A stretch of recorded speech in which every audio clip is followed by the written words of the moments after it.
Welcome, Reapers, to Whispering Reapers, where the shadows speak and nightmares bleed into reality. Tonight I've got 4 lucid dream horror stories that feel so real, you'll question where the dream ends and the waking world begins. These aren't your average bedtime tales.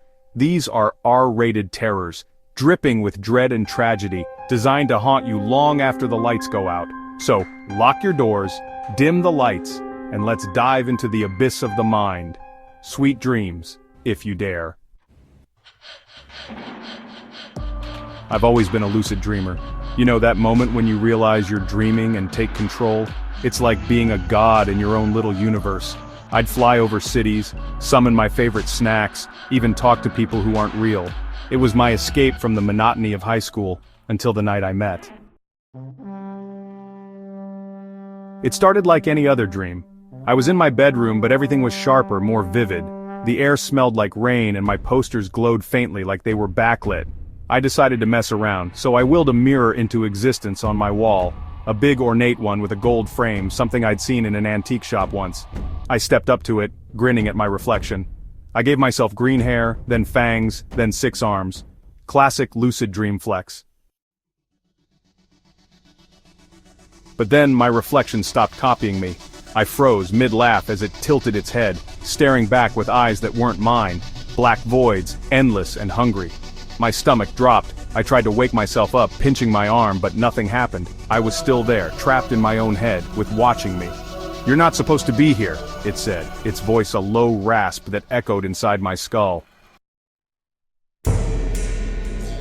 My reflection, or whatever it was, stepped of the mirror, its body stretching and cracking like a puppet on strings.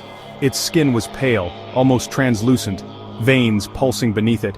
I stumbled back, but my room warped, the walls bending inward, trapping me with it.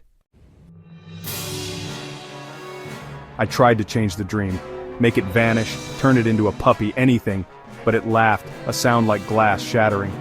"This isn't your dream anymore," it hissed, lunging at me, its cold fingers wrapped around my throat, and I swear I felt my breath choke off, even though I knew I was asleep. I clawed at it, my nails sinking into its flesh, which oozed black tar. That's when I woke up, gasping, drenched in sweat. But it didn't end there. The next night, I was back in the same dream, the mirror still on my wall. It was waiting, smiling now, its teeth jagged and stained. "You can't leave me," it whispered, dragging me closer. Night after night, it got worse. It started peeling off its face, showing me a skull that wasn't human. Too many eyes, too many mouths. It whispered my name, my secrets, things I'd never told anyone. I stopped sleeping, chugging energy drinks to stay awake, but my eyes would droop, and I'd be back there. Then I saw it in the real world. A glimpse in my bathroom mirror, a shadow behind my reflection, those black eyes blinking. I smashed the mirror, cutting my hand, but the next day it was whole again. My friends think I'm losing it, but I hear its voice now. Even when I'm awake, a faint rasp calling me back. Last night I found scratches on my arms I don't remember making. I'm terrified to sleep, Reapers. What if it's not just a dream anymore? What if it's real and it's coming for me? Lucid dreaming was my superpower. I'd spend hours exploring worlds I built. Jungles with glowing vines, cities of floating glass. But there was one rule I always followed. Never mess with the static. Sometimes in a dream I'd hit a glitch, gray fuzz like an old TV losing signal.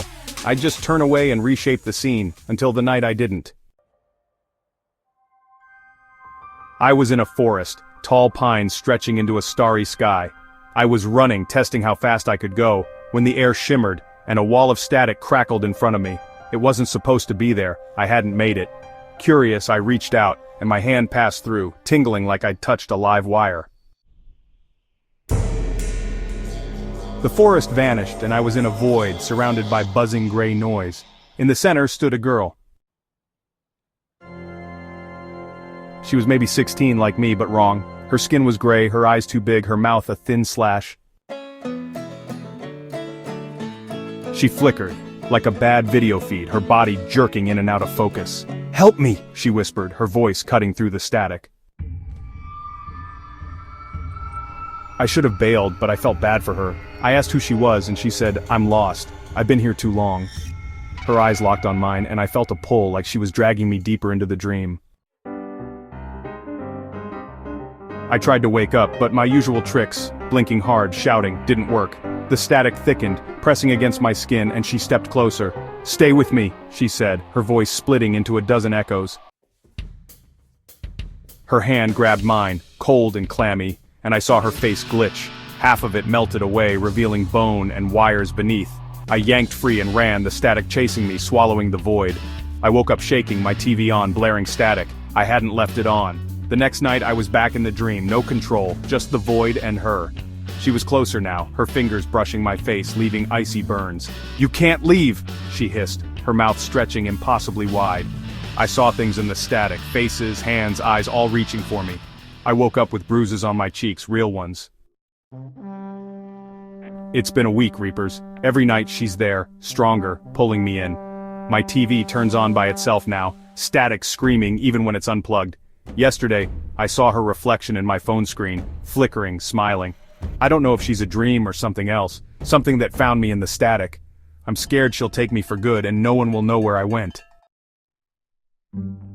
Lucid dreaming was my playground. I'd build castles, fight dragons, live 100 lives in one night.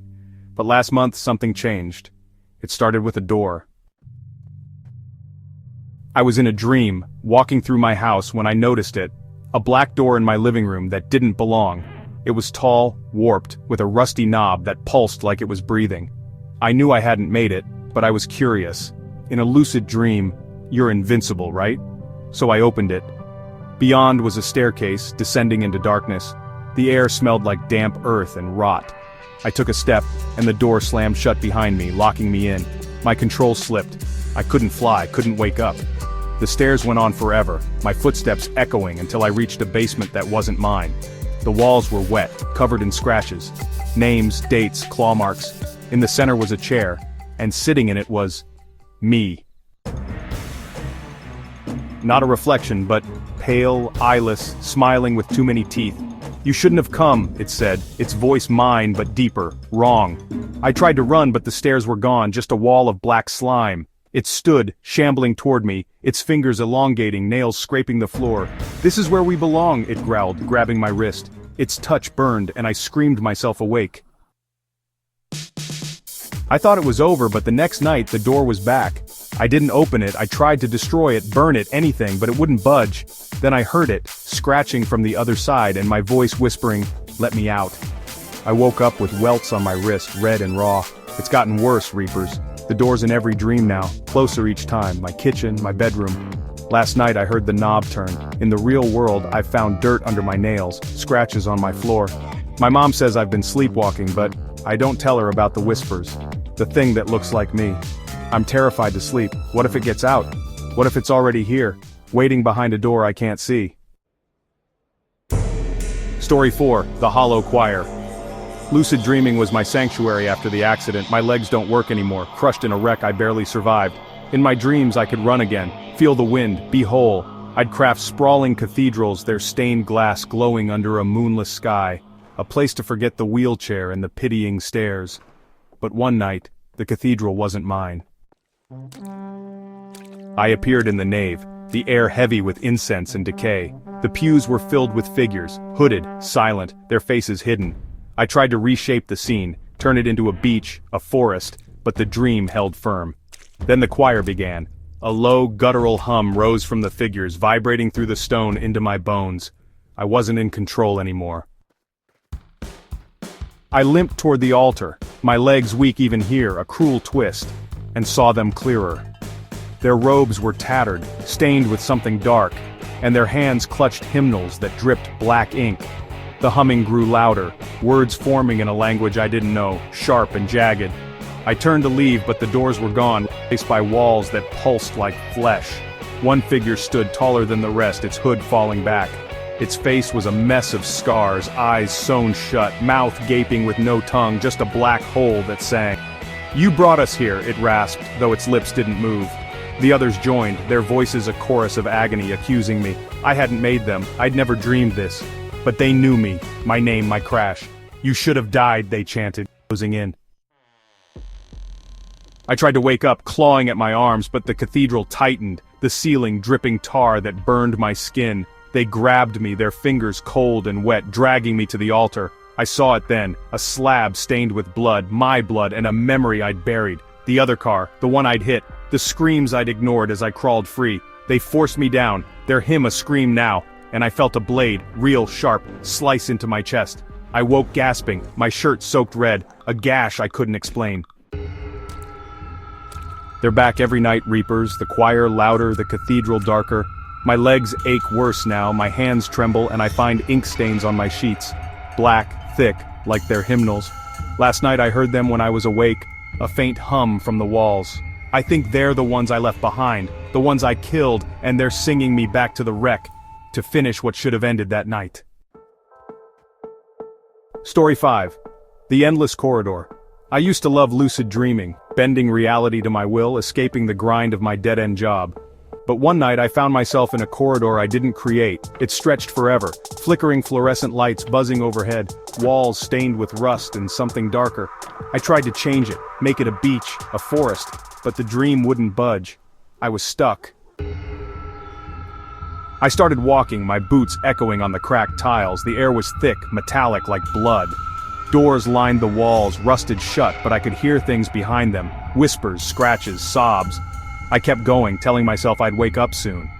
Then I saw her, a woman at the far end, her back to me, long black hair dripping wet. I called out, but she didn't move. I ran toward her, desperate for answers, but the corridor stretched, keeping her just out of reach. Hours passed, or what felt like hours. My legs ached, my throat burned, but I couldn't stop. Finally she turned and I froze. Her face was gone, just a hollow, oozing pit where features should have been. She lunged, her hands clawing at me, and I felt real pain as her nails tore into my arms. I woke up screaming, claw marks bleeding on my skin. The next night I was back. She was closer now, her faceless head tilting, gurgling my name. I tried staying awake, coffee, pills, but my eyes betrayed me. Each night she got nearer, her touch colder, her grip stronger. Last week I found a photo on my phone I didn't take. Me, asleep, her shadow looming over my bed. Yesterday I didn't wake up until noon, my arms bruised, my voice hoarse. I'm losing time, Reapers. I think she's pulling me in for good, and when she does, I won't come back. That's it, Reapers. 4 lucid dream horrors that blur the line between sleep and reality, steeped in terror and tragedy. Which one cut deepest? Drop it in the comments, and if your dreams have ever turned on you, share it with the crew. Hit that subscribe button if you're brave enough for more nightmares. Until next time, sleep tight, or don't.